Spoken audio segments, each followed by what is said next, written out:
Hello friends, good evening. अच्छे होंगे आप लोग। तो हम बात कर रहे थे प्रीवियस लेक्चर में यूरोप वासियों के आगमन की। उसमें हमने बात कर ली थी सबसे पहले पुर्तगीज की, डैन की, डच की, स्वीडिशों की। ठीक है, अभी जो हमारा टॉपिक बचा हुआ है यूरोप वासियों के आगमन में क्या है, फ्रांसीसी और अंग्रेज का। तो आज हम बात करेंगे फ्रांसीसियों के आगमन की। ओके, तो फ्रांसीसी भारत में कब पहुंचते हैं? हालांकि कंपनी का निर्माण 1664 में हो जाता है, कंपनी द इंड ओरिएंटल का, वहाँ के शासक लुई 14 के द्वारा। तो इस तरह जो ये कंपनी है, कंपनी द इंड ओरिएंटल, जो 1664 में जिसका निर्माण किया जाता है, ये पूरी तरह क्या है, एक सरकारी कंपनी है, सरकारी उपक्रम है, क्योंकि इसमें सभी पैसा जो लगा है वो किसका है, लुई 14 का, जो उस वक्त के तत्कालीन फ्रांसीसी राजा थे।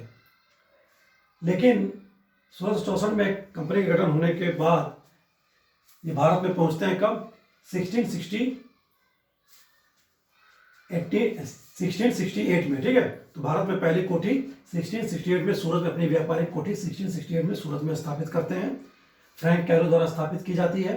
ठीक है, इसकी दूसरी जो कोठी फ्रांसीसी की स्थापना करते हैं वह 1669 में मसूली पट्टनम में। ओके, 1664 में कंपनी बनने के बाद ये सबसे पहले मेडागास्कर जाते हैं। ठीक है, वहाँ के बाद, वहाँ असफल होने के बाद 1667 में भारत पहुँचते हैं और इन दोनों कोठियों की, व्यापारिक कोठियों की स्थापना फ्रांसीसियों द्वारा की जाती है। ठीक है, आगे हम बात करें किसकी, पांडिचेरी की स्थापना। पांडिचेरी की जो स्थापना की जाती है 1673-74 में फ्रैंको मार्टिन द्वारा। ठीक है, ओके, तो पांडिचेरी की स्थापना फ्रैंको मार्टिन द्वारा की जाती है। पांडिचेरी बेसिकली क्या था, एक गांव था, वहाँ फ्रांसीसी द्वारा बस्ती बनाई जाती है और पांडिचेरी की स्थापना की जाती है। तो ये जो गांव था, इसकी स्थापना पांडिचेरी के रूप में की गई, बस्ती बनाकर।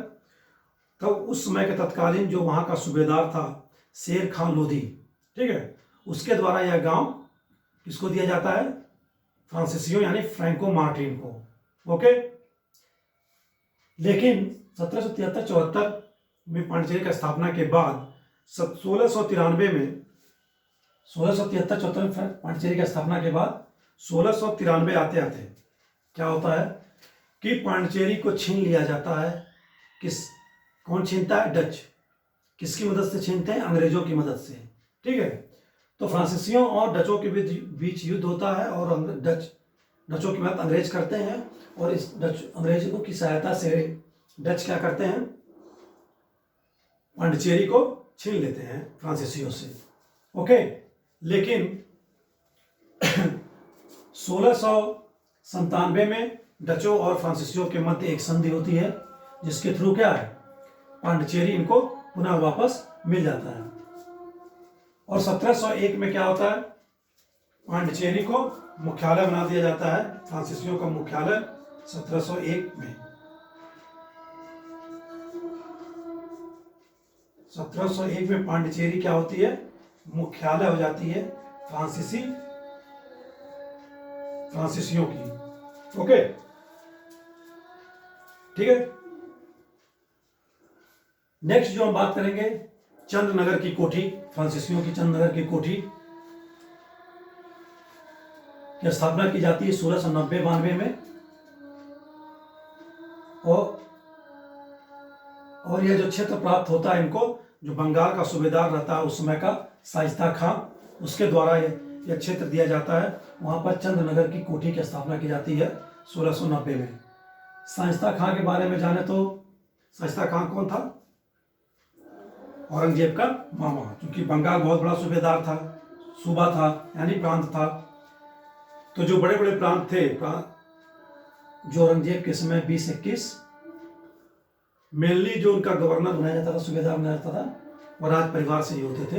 तो शाइस्ता खां कौन था, औरंगजेब का मामा। ठीक है, नेक्स्ट जो फ्रांसीसियों का वास्तविक प्रभुत्व जो जमता है भारत में, वह गवर्नर डुप्ले के समय ही बनता है। भारत में प्रभुत्व की स्थापना होती है फ्रांसीसियों की। ठीक है, अभी बात करेंगे इसके आगे। अन्य क्षेत्र जो थे, फ्रांसीसियों ने जहाँ जहाँ अपने व्यापारिक कोठियाँ बनाई मद्रास के निकट सैंथोम में, माही, करिकाल और भारत से बाहर मॉरिशस। तो मॉरिशस में जो किसका उपनिवेश रहा है? फ्रांसीसियों का। ओके, आज हम अगर पांडिचेरी की बात करें तो उसमें कौन कौन सा आता है? माही, करिकाल और एक यनम और एक पांडिचेरी। इन चारों को मिलाकर क्या है आज का पांडिचेरी केंद्र शासित प्रदेश है। ओके, तो ये हो गया इनका विस्तार भारत में। अब हम बात करेंगे जो नेक्स्ट टॉपिक, वो बात करेंगे अंग्रेज फ्रांसीसी संघर्ष, यानी इसको कर्नाटक का युद्ध भी कहा जाता है। और ये बहुत ही ऐतिहासिक मोड़ है जब क्या है फ्रांसीसी इन तीन कर्नाटक के 3 युद्ध होते हैं और अंतिम युद्ध में पराजित होने के बाद क्या है भारत से जो फ्रांसीसी साम्राज्यवाद का विस्तार था वह समाप्त हो जाता है और भारत के स्वामी बन जाते हैं कौन? अंग्रेज। हालांकि उन्होंने 1759 में वेदरा के युद्ध में क्या किया था? फ्रांसिस डचों को भी क्या है भारत से निष्कासित कर दिया था। ठीक है, अभी बात करेंगे हम इसकी। तो 1763 आते आते क्या है भारत पर संपूर्ण रूप से एक ही कंपनी बचती है शासन करने के लिए, कौन? East India company. और 1763 के बाद तक आते आते फ्रांसीसी क्या होते हैं? शुद्ध एक व्यापारिक रूप कंपनी के रूप में ही रह जाते हैं, यानी साम्राज्यवाद का विस्तार नहीं कर पाते या अपने व्यापारिक कुटियों का किलेबंदी नहीं कर पाते। शुद्ध रूप से क्या है सिर्फ व्यापार करते हैं भारत में। ठीक है, तो हम बात करेंगे अंग्रेज फ्रांसीसी संघर्ष या कर्नाटक युद्ध। अंग्रेज फ्रांसीसी संघर्ष के तहत 3 युद्ध होते हैं कर्नाटक के। कर्नाटक का प्रथम युद्ध 1746 से लेकर 48 तक, कर्नाटक का सेकेंड युद्ध 1749 से लेकर 1755 तक, और एक सप्तवर्षीय युद्ध जिसे सप्तवर्षीय युद्ध के नाम से जाना जाता है। ठीक है, कर्नाटक का तृतीय युद्ध 1756 से लेकर 1763 तक।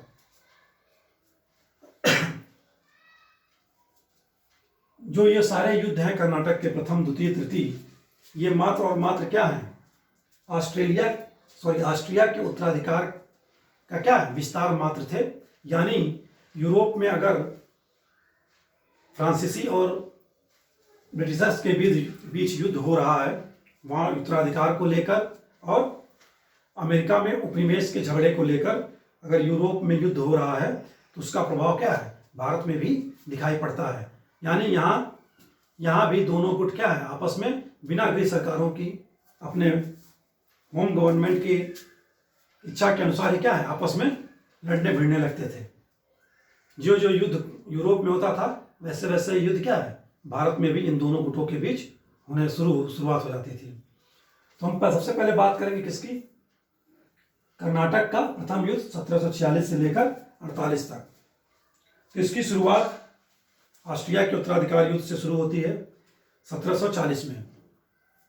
ठीक है, शुरुआत तो युद्ध होता है 1746 में, लेकिन 1740 में क्या होता है यूरोप में मेरिया थेरेसा जगह है ऑस्ट्रिया, वहां पर क्या है उत्तराधिकार का युद्ध शुरू हो जाता है ऑस्ट्रिया में। ठीक है, और साथ साथ अमेरिकी उपनिवेश का झगड़े को भी लेकर क्या यूरोप में अंग्रेज और फ्रांसीसियों के बीच युद्ध की शुरुआत होती है। ओके, तो उसका विस्तार भारत में भी होता है कर्नाटक का प्रथम युद्ध के रूप में 1746 में, 46 से लेकर 48 तक। ठीक है, तो कर्नाटक का जो युद्ध है तीनों युद्ध कर्नाटक के में ही होते हैं, इसलिए से कर्नाटक का युद्ध कहते हैं। हम जानते हैं कि 1700 या 18वीं शताब्दी तक मुगल बादशाह या मुगलों का शासन रहा है। ठीक है, 1526 से लेकर इसी बीच 1721 में यानी 1720, 21, 22 में मुगल बादशाह कौन था? मोहम्मद शाह। ठीक है, मोहम्मद शाह रंगीला, वह निजामुल मुल्क को दक्कन का क्या है सूबेदार बनाकर भेजता है साउथ में, दक्कन का सूबेदार यानी हैदराबाद साइड, या ठीक है दक्कन का सूबेदार बना के भेजता है, जिसके अधीन क्या है कर्नाटक का एरिया अगर हम दक्कन की बात करें तो ये एरिया क्या है, दक्कन का, यहाँ हैदराबाद है। इसका सूबेदार बनाकर किसे भेजा जाता है, निजामुल मुल्क आसफ जाह को। और यह क्या है, हैदराबाद आता है, ठीक है। कुछ समय तक शासन करने के बाद ये अपने आप को क्या है, एक अर्ध स्वतंत्र शासक की तरह व्यवहार करने लगता है, ठीक है। इसी दक्कन सूबे के तहत या दक्कन प्रांत के तहत कर्नाटक का सूबेदार, कर्नाटक क्षेत्र भी आता था। और यहाँ का जो नायब सूबेदार था, यानी उसे कर्नाटक का नवाब भी कहते थे, अपने आप को नवाब स्वतंत्र घोषित कर दिया था, दक्कन के नवाब से के नियंत्रण से अपने आप को मुक्त घोषित कर दिया था वहाँ के नवाब ने, ठीक है। उसका नाम था सादत उल्ला खां, ठीक है, ओके।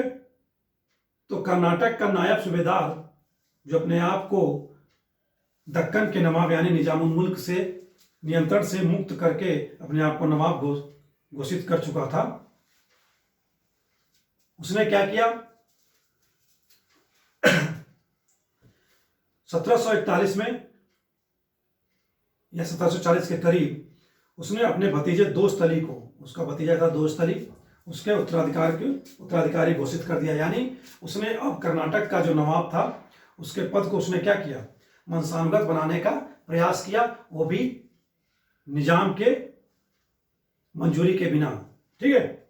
जो कि कर्नाटक किसके अधीन आता था, दक्कन प्रांत के सूबेदार निजामुल मुल्क, जो कहाँ बैठा था, हैदराबाद में। उसने हैदराबाद में अपना स्वतंत्र आसफ जाही वंश स्थापित किया था निजामुल मुल्क ने, ठीक है। इसी बीच क्या होता है कि 1741 में मराठों का आक्रमण होता है। क्योंकि 1741 आने तक मराठा बहुत ही शक्तिशाली हो गए थे। मैं देखा था बालाजी विश्वनाथ 1712 से लेकर 20 तक, 1720 से लेकर 1740 तक बाजीराव प्रथम। और 1740 में जब मराठा पेशवा बनता है कौन, बालाजी बाजीराव। तो मराठों द्वारा कर्नाटक पर आक्रमण किया जाता है और दोस्त अली जो सादत उल्ला खां का भतीजा था उसको मार डाला जाता है, ठीक है। इसी बीच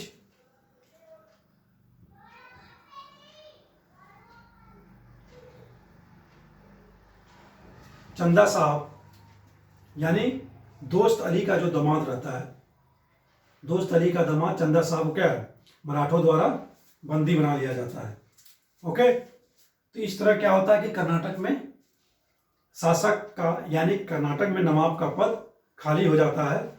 इसी को अवसर समझ के निजामुल मुल्क द्वारा क्या किया जाता है, अपने रिश्तेदार अनिरुद्दीन को कर्नाटक का नवाब घोषित कर दिया जाता है।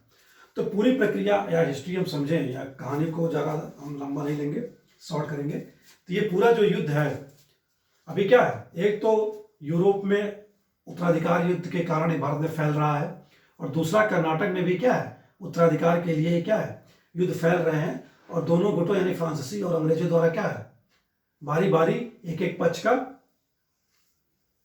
साथ दिया जा रहा है और आपस में लड़ाइयां लड़ी जा रही हैं, ठीक है।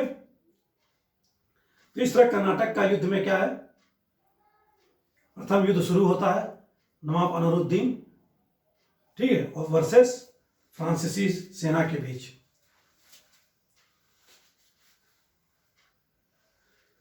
तो कर्नाटक के प्रथम युद्ध में होता ये है कि जो जलपोत थे फ्रांसीसियों के,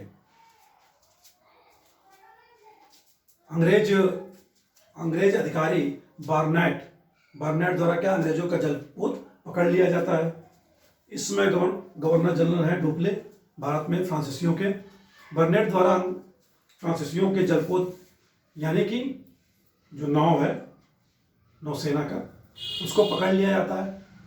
डुप्ले क्या है, सहायता मांगता है कर्नाटक के नवाब अनवरुद्दीन से, और कर्नाटक का नवाब क्या करता है, सहायता नहीं देता, उसकी तरफ से कोई भी सहायता नहीं भेजी जाती है। ऐसे में डुप्ले जो मॉरिशस का ऐसे में डुप्ले क्या करता है, ला बुर्डेनो की सहायता मांगता है। ला बुर्डेनो जो मॉरिशस का क्या था, गवर्नर जनरल था फ्रांसीसी उपनिवेश का, वह 3000 सैनिकों के साथ क्या है, कोरोमंडल तक पहुंचता है, ठीक है। और पूरे मद्रास पर कब्जा कर लेता है। ठीक है, क्योंकि ला बोर्डोने की मंशा थी कि अंग्रेजों से क्या है, फिरौती ली जाए। तो उसने क्या किया, ला बोर्डोनो ने 40,000 पाउंड अंग्रेजों से लेकर मद्रास खाली कर दिया, वापस चला गया। लेकिन कुछ समय बाद डुप्ले क्या करता, फिर से मद्रास पर कब्जा कर लेता है। मद्रास पर कब्जा होने के बाद अंग्रेज क्या है, नवाब से कहते हैं फ्रांसीसियों के विरुद्ध कि मद्रास को क्या करें, खाली करें डुप्ले द्वारा या फ्रांसीसियों द्वारा। लेकिन डुप्ले कूटनीति का परिचय देता है और नवाब से कहता है क्या कि जो ये मद्रास का क्षेत्र है अंग्रेजों से लेकर जीतकर क्या है नवाब को दे दिया जाएगा। लेकिन नवाब को विश्वास नहीं था डुप्ले के ऊपर, शंका थी। इसलिए क्या है कि कर्नाटक का प्रथम युद्ध शुरू होता है। और कर्नाटक का जो प्रथम युद्ध शुरू होता है वह कहाँ होता है, जिस क्षेत्र में सेंट थोम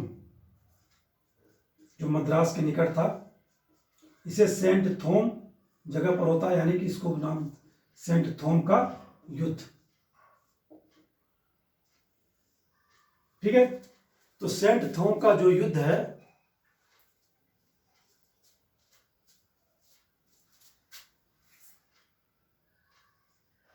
फ्रांसीसी अधिकारी पैराडाइज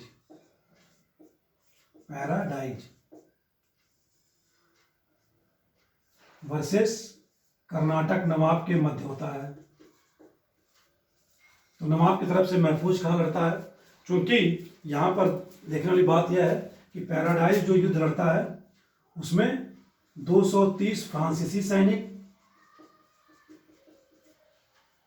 और करीब 700 भारतीय सैनिक हैं। ठीक है, तो मात्र लेस देन 1000 सैनिकों के साथ क्या है पैराडाइज, फ्रांसीसी अधिकारी पैराडाइज युद्ध लड़ता है नवाब की सेना से, जो सेना कितनी थी 10,000।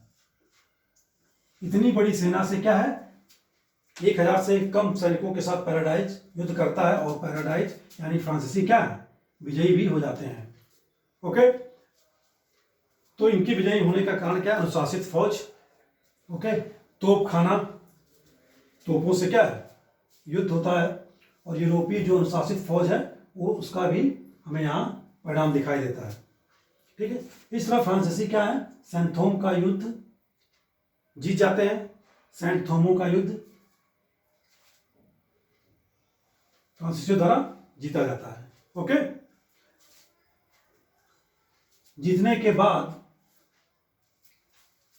1746-48 आते आते युद्ध चल रहा था, कहाँ ऑस्ट्रिया में भी युद्ध चल रहा था, यूरोप में भी। वहां पर क्या है एक संधि की जाती है अंग्रेजों और फ्रांसीसियों के बीच। उसे क्या करते हैं, किस नाम से, ए ला सापेल। तो कर्नाटक के प्रथम युद्ध की संधि है ए ला सापेल। यूरोप में ए ला सापेल की संधि होती है 1948 में। तो 1748 में। तो इस संधि के तहत क्या है यूरोप में भी युद्ध रुक जाता है और भारत में भी युद्ध फ्रांसीसियों और अंग्रेजों के बीच युद्ध रुक जाता है। ओके, तो ए ला सापेल संधि के तहत क्या होता है,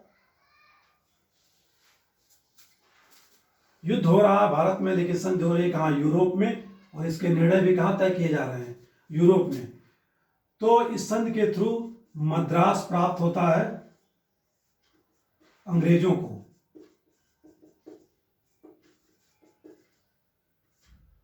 ठीक है, क्योंकि अमेरिकी उपनिवेश के लिए भी झगड़ा हो रहा था यूरोप में। ठीक है, तो अमेरिका में एक जगह है लुई वर्ग।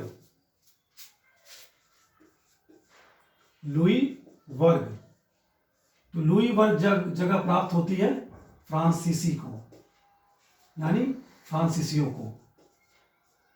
ठीक है, तो ये दो क्षेत्र जो मद्रास है ए ला सापेल के संधि के तहत अंग्रेजों को प्राप्त होती है और लुई वर्ग अमेरिका में फ्रांसीसियों को प्राप्त होती है। ठीक है, युद्ध कहाँ हो रहा है, भारत में, यूरोप में। ठीक है, क्षेत्र बांटे जा रहे हैं भारत में मद्रास और अमेरिका, लुई वर यूरोप में। ओके, तो इस संधि के तहत क्या प्राप्त होता है, अंग्रेजों को मद्रास और अमेरिका में, फ्रांसीसियों को अमेरिका में लुई वर। ठीक है, और क्या होता है,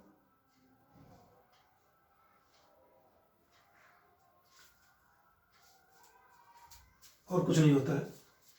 ठीक है, इसके बाद क्या है, कर्नाटक का प्रथम युद्ध क्या है, समाप्त हो जाता है। ओके, अब नेक्स्ट बात करेंगे हम किसकी,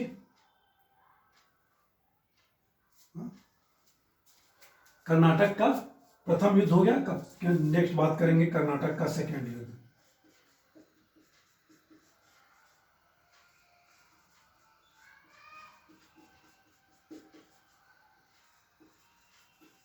कर्नाटक का द्वितीय युद्ध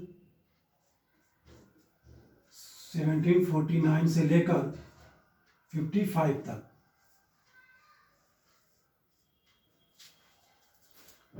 ठीक है, तो कर्नाटक का सेकंड युद्ध, द्वितीय युद्ध बात करें 49 से लेकर 54 तक।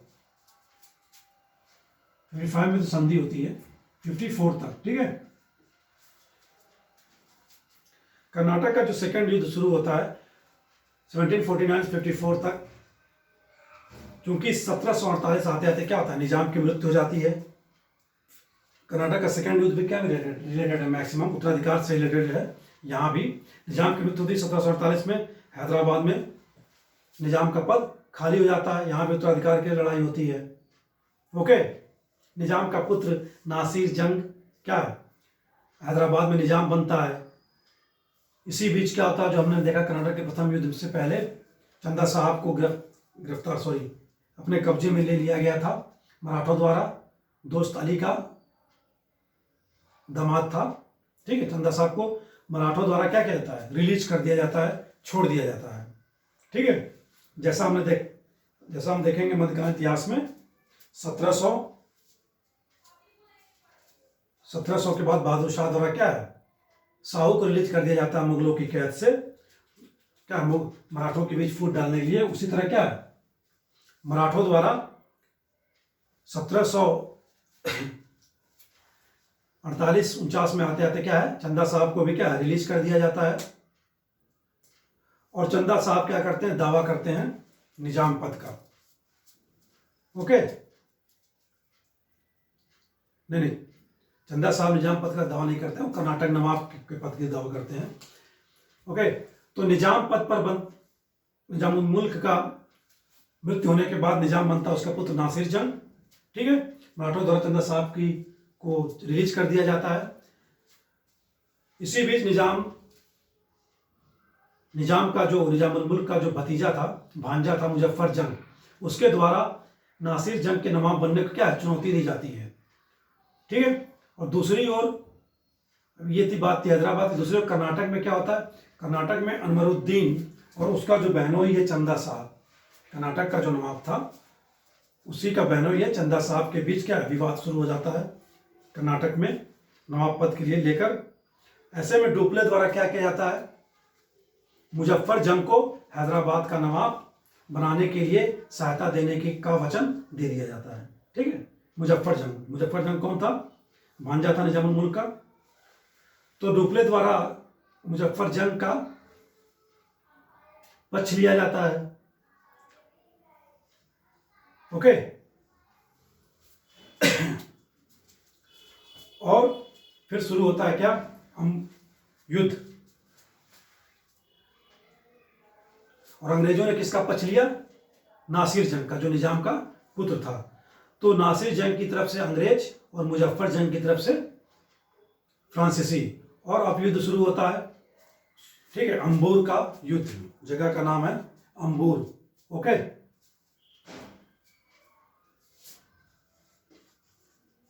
अंबूर का युद्ध। ठीक है, तो इस अंबूर के युद्ध में एक तरफ कौन है, मुजफ्फर जंग प्लस चंदा साहब प्लस फ्रांसीसी वर्सेस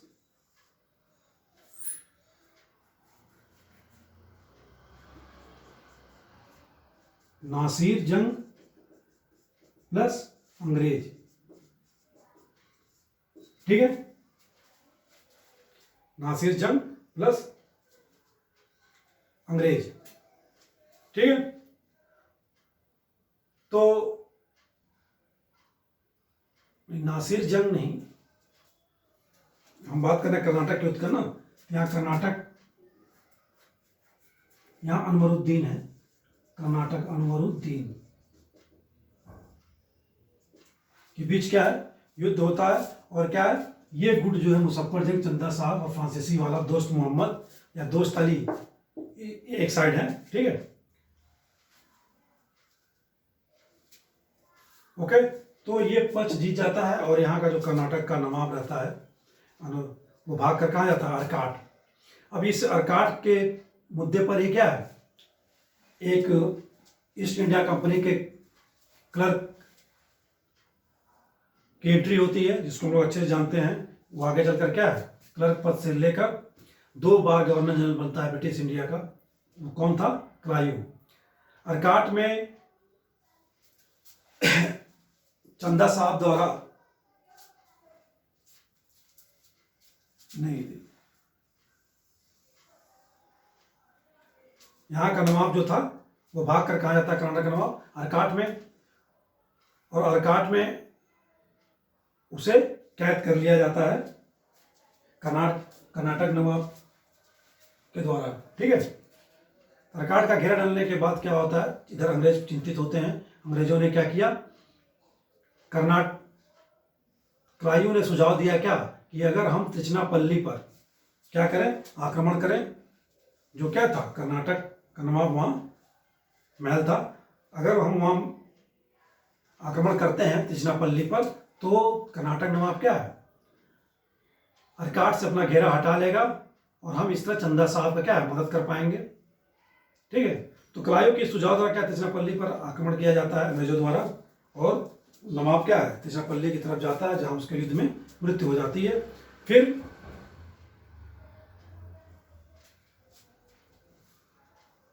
फिर होता है क्या, कि जो निजाम का पुत्र है मुजफ्फर जंग, उसको उधर हैदराबाद में क्या है, निजाम बना दिया जाता है फ्रांसीसी अधिकारी बुस्सी द्वारा, ठीक है।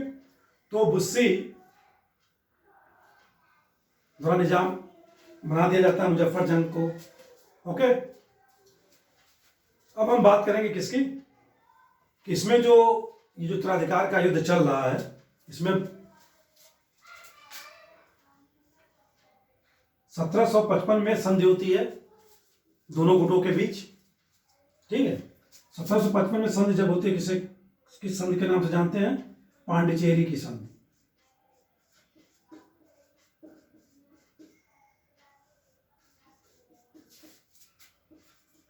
पांडिचेरी की संधि, ठीक है, 1755 में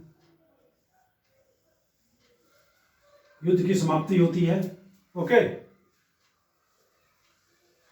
और इस समय गवर्नर जनरल बन जाता है फ्रांसीसियों का कौन, गोडे है। गवर्नर जनरल इस समय कौन है, कर्नाटक युद्ध के समय गवर्नर जनरल गोडे है। गोडे संधि करता है अंग्रेजों और कर्नाटक के नवाब से, ओके। तो इसमें संधि में क्या होता है, कि बात होती है कि जो अंग्रेज और फ्रांसीसी हैं, भारतीय राजाओं और नरेशों से क्या है, कोई उपाधि नहीं लेंगे, और भारतीय नरेशों राजाओं के बीच जो युद्ध होगा, झगड़ा होगा, उसमें क्या करेंगे, पार्टिसिपेट नहीं करेंगे, ओके। और मोहम्मद अली को क्या किया जाता है, हैदराबाद का नवाब, कर्नाटक का नवाब बना दिया जाता है, ठीक है। और हैदराबाद में बुस्सी को, जो फ्रांसीसी अफसर था, बुस्सी की तैनाती की जाती है पांडिचेरी की संधि द्वारा, ठीक है। पांडिचेरी की संधि द्वारा मोहम्मद अली कर्नाटक का नवाब बनता है,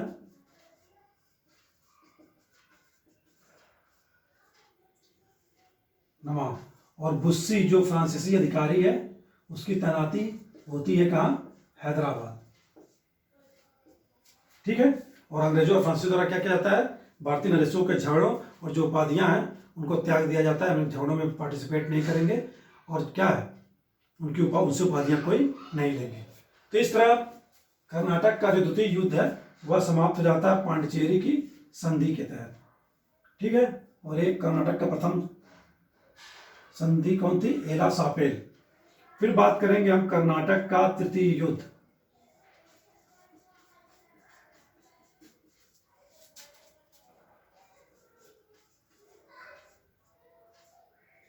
कर्नाटक का तृतीय युद्ध कब शुरू होता है? 1756 में 63 तक, 1756 से लेकर 63 तक। ये भी क्या है?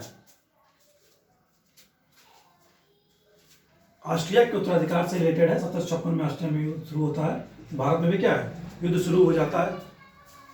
मेनली यहाँ 1758 से युद्ध शुरू होता है फ्रांसीसी और अंग्रेजों के बीच कर्नाटक का तृतीय युद्ध में। ओके, इसमें है कौन गवर्नर जनरल? काउंट डी लाली। काउंट डी लाली, ठीक है। तो काउंट डी लाली इसमें क्या? फ्रांसीसी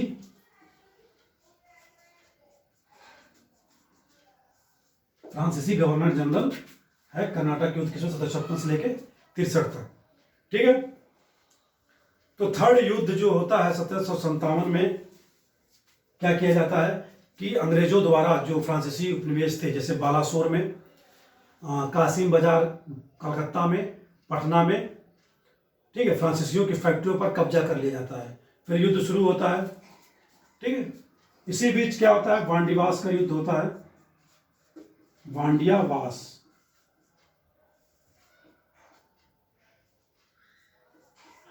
(1760) में अंग्रेज वर्सेस फ्रांसीसी। इसी युद्ध के थ्रू क्या होता है? फ्रांसीसियों का विस्तार हमेशा के लिए अंग्रेज क्या है? रोक देते हैं, और इसमें विजयी कौन है? अंग्रेज होते हैं। ओके, और धीरे धीरे क्या 1762 आते आते जितने भी व्यापारिक केंद्र भारत में हैं फ्रांसीसियों की, उस पर कब्जा किसका हो जाता है? अंग्रेजों का। ठीक है, इसी क्रम में एक संधि होती है, पेरिस की संधि, यूरोप में। पेरिस की संधि, ठीक है, 1763 में। पेरिस की संधि के थ्रू क्या है कि जितने भी क्षेत्र थे दोनों तरफ से कब्जा किए गए थे फ्रांसीसी अंग्रेजों द्वारा, तो अंग्रेजों द्वारा फ्रांसीसियों को लौटा दिया जाता है, और किलेबंदी की अनुमति नहीं होती है इनको। ठीक है, सारे व्यापारिक क्षेत्र वापस कर दिए जाते हैं पेरिस की संधि द्वारा 1763 में फ्रांसीसियों को, और किलेबंदी की अनुमति नहीं होती है। और अब क्या है? फ्रांसीसी सिर्फ भारत में क्या बनकर रह गए? एक व्यापारिक कंपनी बनकर ही रह जाते हैं, और साम्राज्य का अपने विस्तार नहीं कर पाते। ठीक है, वांडियावास युद्ध से उनका पतन शुरू हो जाता है, और पेरिस की संधि तक खत्म हो जाते हैं। और अब भारत के जो वास्तविक स्वामी बनकर उभरते हैं वो कौन है? अंग्रेज। ठीक है, तो इस तरह हमने डिस्कस किया क्या आज के लेक्चर में यूरोप वासियों के आगमन में फ्रांसीसियों का विस्तार। ठीक है, कर्नाटक युद्ध देखा हमने, संधि देखी तीनों की। अब जो नेक्स्ट लेक्चर हम बात करेंगे अंग्रेजों का, जिनका क्या है? भारत के स्वामी बनकर उभरते हैं, 1947 तक भारत में रहते हैं। किस तरह क्या क्या विकास और पतन होता है उसके बारे में बात करेंगे कल के लेक्चर में। आज के लिए बस इतना ही। नमस्कार।